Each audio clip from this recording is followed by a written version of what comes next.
Everyone, this is Chris Roshna at 24K on Twitter. Today I'll be unboxing the Urban Armor Gear drop tested military spec approved Plasma series rugged protection case for the iPhone 11 Pro Max.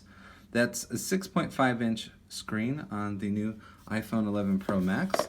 So here's another view on the back of what it has to offer. And then we'll go inside the box with the case. Now, the iPhone 11 Pro Max has the triple camera situation, so it has a big enough cutout for that. It has the military drop protection standard rating.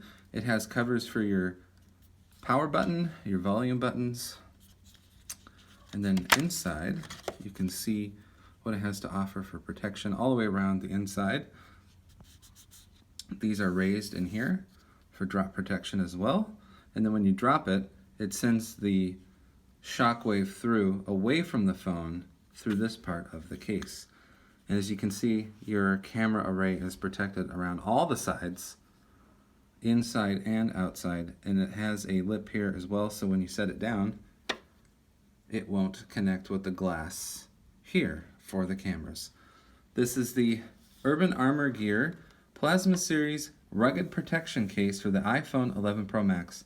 Follow me on Twitter, 24K, and Instagram, 24K.